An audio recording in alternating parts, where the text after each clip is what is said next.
Hello everyone, welcome to another episode of TCG Talk, back today with another video. And in today's video, I'm going to be trying to give you some points on why I think you should play the Alpha Class TCG, and why I think whether you're brand new to TCGs or whether you're a TCG veteran, there's certain elements of this game that I think are really, really nice, and I think that people should just play it, so I'm going to make a video on it. If you like this type of content, please leave a like, comment, or subscribe. If you're new to the channel, thank you so much for stopping by. I really appreciate it. If you're a long-standing supporter, again, y'all are awesome. Thank you so much. Feel free to check out my Patreon and my Discord down below. Discord, we have over 400 members strong, doing really well. We stayed steady around 400, so it'd be good to get some new faces in there. We discuss Alpha Clash, Flesh and Blood, card games in general, so super great community. So getting into this, I didn't want this to be super edited. For people who are new to my content, I don't really talk about this a lot. I mean, it's pretty obvious when you watch my videos, but I don't like outright say it, is that I don't edit my videos. I literally hit record, I talk, I stop. I might do some pre-edit stuff where I like put up some images and things like that, but for the most part, I don't use editing software, and I don't make my videos all like crisp and cut and clean. And there's a couple of reasons for that. First reason is because time. I just don't have the time, full-time job, doing all types of stuff. And I wanted videos to be an outlet for me and for them to be a fun thing to do, and I didn't want to make it too much work. The second reason is, and this kind of gets into this video, this is why I'm bringing this up, is I like to be conversational. I like to appear authentic, and I know authentic is a buzzword, but I really do. I don't like my videos to sound super scripted. Not that there's anything wrong with that. It's just not my style of content. I want people to be able to trust what I'm saying, and when you don't edit videos, there's nothing to hide behind, unless you just keep redoing a video over and over, but most people don't have the time to do that. So especially in a video like this, I think my style of content works really well. I'm going to give you reasons why I think Alpha Clash is a great game, but I'm not going to like do crazy cuts and stuff to try to woo you and swoon you over. I'm literally talking from someone who's played a lot of card games and can give you like a really valuable, honest opinion. Just a little bit of background. Played a lot of Flesh and Blood, played Flesh and Blood competitively, had a couple decent top 8s at like ProQuest and stuff like that. I've played Magic, not competitively, but played Magic a good amount, especially limited. But then the reason I think I have a good feel of this game is because I've played a lot of different TCGs. Anyone who knows me personally, like off screen, knows that like I'm a TCG kind of like nuthead when it comes to how many I play. I've played Digimon. I have several Digimon decks, like literally looking at them. My Hero Academia, Soulforge Fusion, Magic, now Alpha Clash a little bit. Obviously a bunch of different games, and I think what that lends me to be able to do is give you like the pluses and the minuses of both and kind of talk about this game. And I'm super excited this game because at a baseline, what this game does really, really well is it takes, basically the devs took their favorite elements of every TCG that they played, put it into one game, and then added onto it and spun it and twisted it a little bit. So I think it's something you're really going to enjoy. Number one, and the first thing I want to bring up, and I think it's the most important thing, especially for a new TCG, is the lore of this game. So when it comes to card games, especially card games that are just coming out, look at some of the things that they're doing, some of the elements and things they're putting in place that will show you, like, do the devs, do the makers care about this game for the long run? Or is it kind of a short-term thing? Or if not even in like a bad way, but maybe they're not thinking long-term, right? These guys are thinking long-term. They have so much stuff built out. They already have a graphic novel that has volume 1 that came with their Kickstarter. You can still get it on eBay and stuff like that. I'm sure they'll do multiple editions of this. And then this fall, they're coming out with like, I don't know how many pages. I've heard like 100-page graphic novel. It could be less or more. Of this game. And this game like started on a comic book. They wrote the comic book first, they wrote the lore first, and the game itself, the trading card game, is embedded around the comic book. Now, for me, this hit a kind of a nostalgia standpoint, and it's something that I was super excited about because I grew up on those. I grew up on superheroes, grew up on comic books, grew up on this aesthetic and this style. So when I see this stuff, it hits like, you know, that 5-year-old Dylan kind of brain wavelength. But from a critique perspective, from a TCG perspective, they're already building out the lore to very, very extensive like depths. And the game that doesn't even come out for another month, and they already have lore built out better than some card games do ever, right? They already have built out lore for every character and a backstory that they're going to be building out in the comic books, and it keeps going on and on. This is all on their website, right? And it just keeps going. And to me, that shows, one, it scratches like the fun side of me, and it's really cool and interesting. But from an objective standpoint, like saying, does this card game have what it takes to enter this competitive industry, especially the last 2 or 3 years? This shows me it does. They also have other things, and it's something I wanted to bring up. They have their own Clash Ground system on their other website, play.alphatcg.com, which will be down in the description below. You can make an account. You can see events that they already have coming up. You can see they're going to have a ranking system based off like decks that win at certain events from the local level up. They have a full card list with the artwork and everything else. You can pick what cards you want. It's a little bit zoomed up just because of the way my thing is. And then some decks that the community made, as well as my decks. Like, I have a Torque deck here that I created that eventually I'll go over, and it lets you build this. Like, in some card games, like Flesh and Blood, for example, I love Flesh and Blood, but a card builder system and these type of systems, the communities basically had to do from scratch, which is fine. It's great. But honestly, like, they're already doing this. And again, the game hasn't came out for a month. It doesn't come out for another month, and they already have all this built out. It's awesome from just a fun perspective and a cool perspective, but it's also good from showing you, like, they care about this game.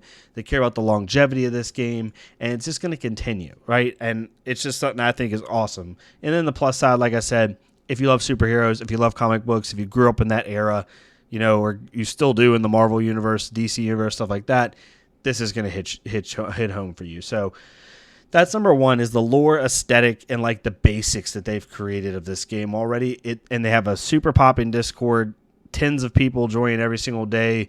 Super active community. They just were at Origins and doing really well there. So super excited for that. Then we kind of get into the second thing, which in my opinion is balance. This comes into the competitive card game player for me. When it comes to balance of the cards, I'm not going to go through balance of like every card here.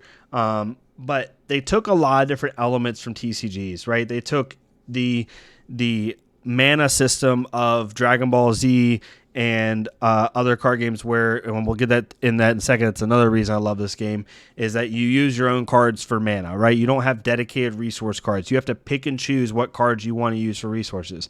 Like here, Moxie Prime to Clash in the middle, you can use Moxie as a resource. You just put her upside down in the resource zone, and now she equates to 1 black resource because their resource is the same as their general color. Or Magnate, if you were to put him down, he would count as 1 green resource. So there's some balance in that. They took the stadium system, or I forgot what it was called in Yu-Gi-Oh, the arena system of Pokemon and Yu-Gi-Oh, with their Clash Grounds that can change the entire landscape of the battlefield. They took the health system sort of like Hearthstone and Magic, but put their little spin on it. And I'm going to be talking about that in another video of like, everybody keeps saying, oh, it looks like this game, it looks like this game. I'm going to give you reasons on why, yes, it has elements of this game, but they added this and just give you more things. But when it comes to balance, I've looked through every card they have that has been revealed, which is pretty much the whole set. I've done contender profiles for every contender so far. You can look on my channel. I'm doing deep dives into decks. I've played a lot of card games. This game does a really good job. There's like 2 ends of the spectrum. You have like in my opinion, like My Hero Academia, which is super swingy, where you can win on like turn 2 if you hit the right cards, and can feel really cool when you're in the power position, but feel really bad when you're not.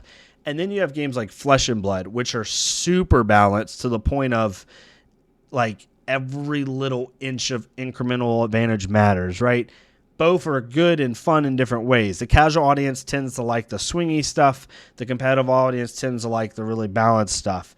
This game does a really good job at giving both. There's power cards in each color. There's cards that feel really good to play. It makes you feel really powerful. It makes you feel really like you're having fun, and it's not like a brain just dump every time you play the game. Like Flesh and Blood, as amazing it is, as much as I love it, and it's still top tier for me, it can get a little daunting for new players because it's so deep, and it's so not even so deep, but so big on incremental advantage where every card you play matters, that it can be a little daunting. This card game does a perfect job at not giving you too swingy of cards, because that just can feel bad, but it also isn't too, not to say vanilla, but too balanced to where you don't feel like you have fun. You don't feel like you have, some power cards that make you feel like, you're swinging the tide of the game. This game does a very good job at giving you both, and it's really, really nice, and I really, really enjoy that. The third, and it's something I already talked about, is the resource system. I like the fact that there's like 3 base level ways of resources in card games, other than like Battle Spirit Saga, which has also taken their own cool way of doing it. There's 3 basic ways you see. 1, the regular resource system of Magic, where you have resource cards and cards you play that are dedicated for resources. Then you have the Flesh and Blood way, which is you pitch cards away. You do that in like My Hero in a way, where you pitch cards that you normally could play for resources. And then you have this hybrid model similar to what Dragon Ball Z does, what Alpha Class TCG does, where your resources are also the same cards that you play, but they don't go back in your deck. They stay on the field as resources, right? And that's what this game does. And it's really fun to be able to pick that, right? Like if you draw your first hand, you have that 6-drop Clarity Foreseeing Fate in your hand that you see right here, and you're like, man, that's a really powerful card, but can I afford to hold that for 6 turns so I can play it? Maybe not. So I use it as a resource card, right? Or maybe you have, 2 1-drop magnates, a 2-drop magnate, and a 3-drop magnate, and you're like, man, it'd be really nice to keep that other 1-drop in my hand, but I don't really need it right now because I have a perfect ramp of 1, 2, 3. I'm going to use that second 1-drop. But being able to make those decisions puts a new element to the game, and creates a consistency in the game to where you know what's in your deck and you're able to make those calculated decisions, especially in the mid game, which I really enjoy. The 4th out of 5th reason is the clash system. So clashing is basically when 2 cards go into battle against each other. Basically, you declare an attack on your opponent's contender card, or you declare an attack on their tapped or engaged, as they call it, clash card, and they battle. Now, this game, they do damage similar to how they do in Magic, where you can have buffs, you can have instant speed stuff, you can have sorcery speed stuff, that plus or minus things, all that stuff like we're used to in card games.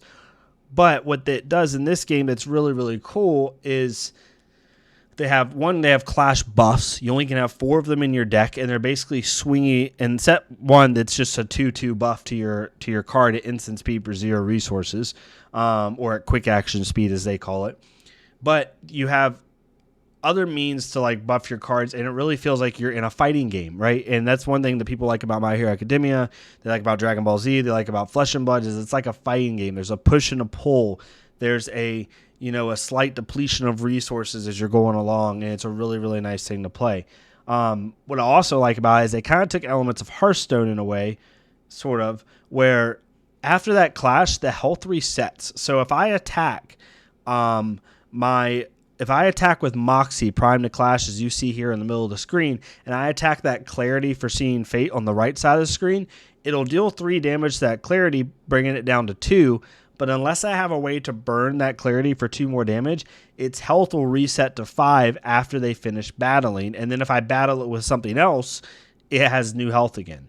Now, at first, that sounds a little bit annoying, but it's really not. It creates a level of depth, which is what we're going to get into the 5th element of this game, and it's kind of a good segue. Is this game has very simplistic rules, very simplistic keywords, but it has a layer of depth because of the way the clash system works and because of the way the health system works.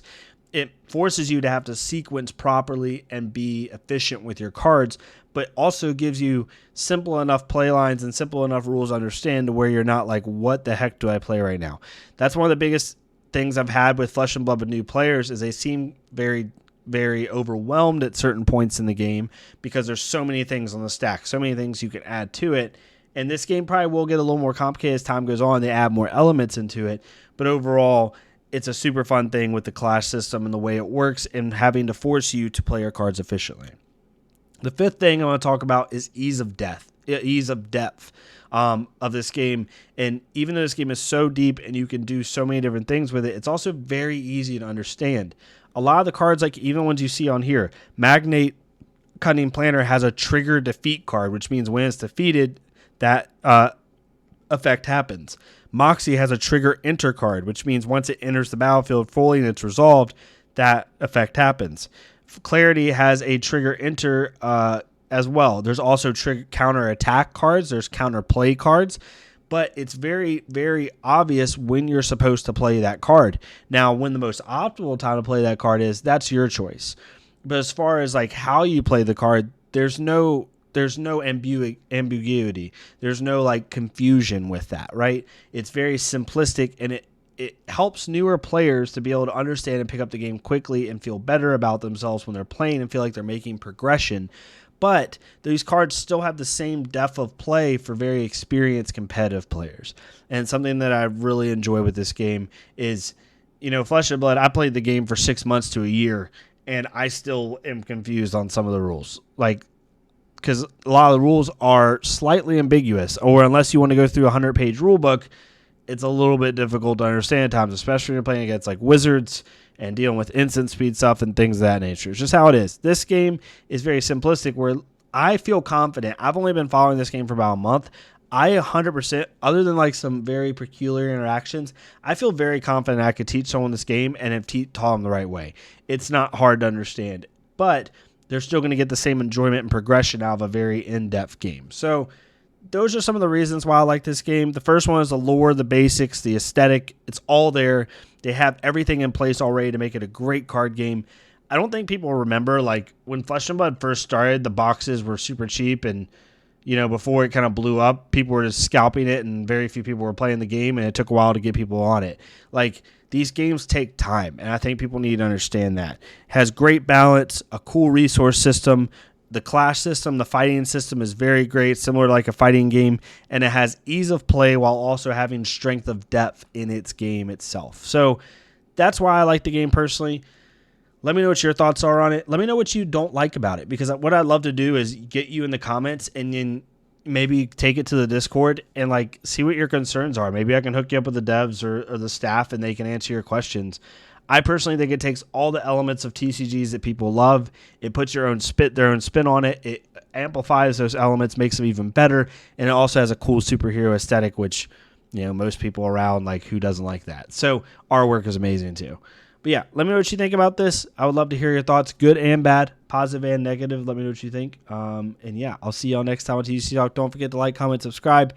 If not me, go in our Flesh and Blood creator, go in our Alpha Clash creator, leave a like, comment, subscribe on their stuff so we can get more people seeing these games.